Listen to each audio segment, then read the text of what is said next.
যে শেখ মুজিব বড় নেতা, কিন্তু তার পরিবারের ব্যাপারে খুব দুর্বলতা ছিল। তিনি তার এইভাবে বলছেন যে তিনি তার ছেলে ভাইনা কন্ট্রোল করতে পারেননি। 20 মার্চ ঘোষণা আর 17 এপ্রিল আপনার সরকার গঠন করা হলো, মুজিবনগর সরকার। তারপরে তারা সকলেই দ্বিধান্বিত ছিলেন, অস্পষ্ট ছিলেন, কি করবেন কি করবেন না এই ভাবনার মধ্যে ছিল। এই কারণেই ওরা স্বাধীনতা উত্তর মনে করেছে যে আমরাই থাকব এবং আমাদের যারা বিরোধিতা করবে তারাই হচ্ছে দেশের শত্রু। সেই চরিত্র ক্যারেক্টার কিন্তু শেষ দিন পর্যন্ত ছিল, শেখ হাসিনার পালিয়ে যাওয়ার দিন পর্যন্ত ছিল। এই কারণে এটিএম খালেদ ছাত্র দলের নেতা, কিন্তু বীর মুক্তিযোদ্ধা, সে ক্ষমা পায়নি, তাকে পৃথিবী থেকে সরিয়ে দিয়েছে শেখ হাসিনার পোষ্যরা।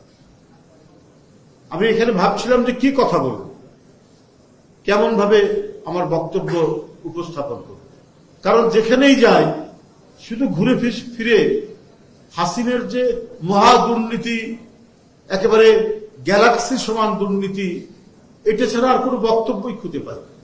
এবং দুর্নীতির যে বিভিন্ন ডাইমেনশন, দুর্নীতির যে বিভিন্ন মডেল, কোন মডেলটা ধরে কথা বলব? তার ভাগনা ভাগ্নি, ছেলে মেয়ে, কোনটা ধরে কথা বলব? রূপপুর পারমাণবিক প্রকল্প রাশিয়ার সাথে চুক্তি করেছে 500 কোটি টাকা শেখ হাসিনা, তার ছেলে সজীব ওয়াজেদ জয় এবং তার যে ভাগ্নি, সে আবার ইংল্যান্ডের এমপি এবং সিটি এমপির দায়িত্বে। তারা মালয়েশিয়ার এক ব্যাংক থেকে সেই 500 কোটি ডলার তুলে নেওয়ার, আত্মসাৎ করার অভিযোগ রয়েছে এবং সুস্পষ্ট। গণমাধ্যমগুলো পড়ে দেখুন,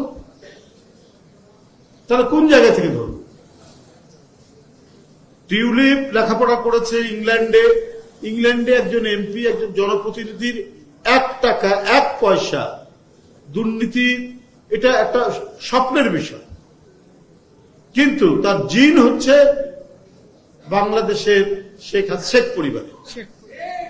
ওখানে লেখাপড়া করে এমপি হওয়ার পরেও তার জেনেটিক্যাল যে লাইন, এই লাইন সে ক্রস করতে পারেনি বলেই এই অভিযোগগুলো তার উপরে বেরিয়ে আসছে।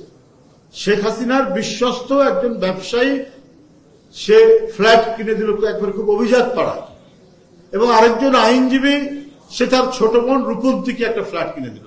আবার সেই ফ্ল্যাট রূপন্তী টিউলিপকে তার পরিবার সহ থাকার জন্য ব্যবস্থা করে দিল।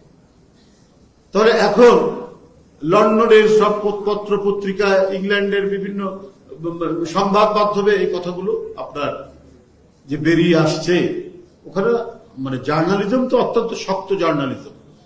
ওখানে হঠাৎ করে কারো বিরুদ্ধে কোনো অভিযোগ দিয়ে সংবাদপত্র লিখতে পারে না, কিন্তু সেখানে লেখালেখি হচ্ছে, কারণ এগুলো সবই হচ্ছে শেখ হাসিনার এক একটা বিভৎস দুর্নীতির চিত্র। সে চিত্রের আমরা কখনো লন্ডন, কখনো নিউ ইয়র্ক, কখনো জাপান, কখনো মালয়েশিয়া, কখনো দুবাই, বিভিন্ন জায়গা থেকে একটার পর একটা নিউজ আসছে। তাই আজকে শেখ হাসিনা কি স্ট্যাটাসে ভারতে আছে এটা কিন্তু বলতে পারছে না। বাংলাদেশে তার যে 2টি পাসপোর্ট, সেই 2টি পাসপোর্ট, একটা কূটনৈতিক পাসপোর্ট, একটা জেনারেল পাসপোর্ট, দুটাই বাতিল করেছে। তারপরে কি স্ট্যাটাস আছে, ভারত কিভাবে তাকে রেখেছে, কোনো উত্তর দিতে পারছে না, কোনো ব্যাখ্যা দিতে পারছে না। দেবেন কি করে? এত বড় ভয়ঙ্কর দুর্নীতিবাদ, তাকে যে আশ্রয় দিচ্ছে ভারত, তাহলে কিসের ভিত্তিতে? তার কোনো উত্তর নেই। এটা দিয়ে যাচ্ছে। এইটা এমন একটি রাজনৈতিক দল, তাদেরই ঘনিষ্ঠ একজন মানুষ, আমি নামটা পরে বলছি, তিনি একটি কথা বলেছিলেন। সে কথাটা হচ্ছে যে শেখ মুজিব বড়, তাদের ঘনিষ্ঠ একজন খুব শ্রদ্ধেয় মানুষ, যে শেখ মুজিব বড় নেতা, কিন্তু তার পরিবারের ব্যাপারে খুব দুর্বলতা ছিল।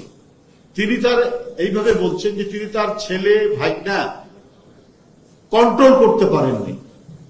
তার ভাই যখন মারা যায়, আপন ছোট ভাই যে খুলনায় থাকতো, সে যখন মারা যায় তখন খুলনাতে মানুষ মিলাদ দিয়েছে। এটা হচ্ছে শহীদ জননী জাহানারা ইমামের বক্তব্য। তিনি সর্দার ফজলুল করিম, একজন প্রখ্যাত বুদ্ধিজীবী, তার কাছে তিনি এই কথাগুলো বলেছেন।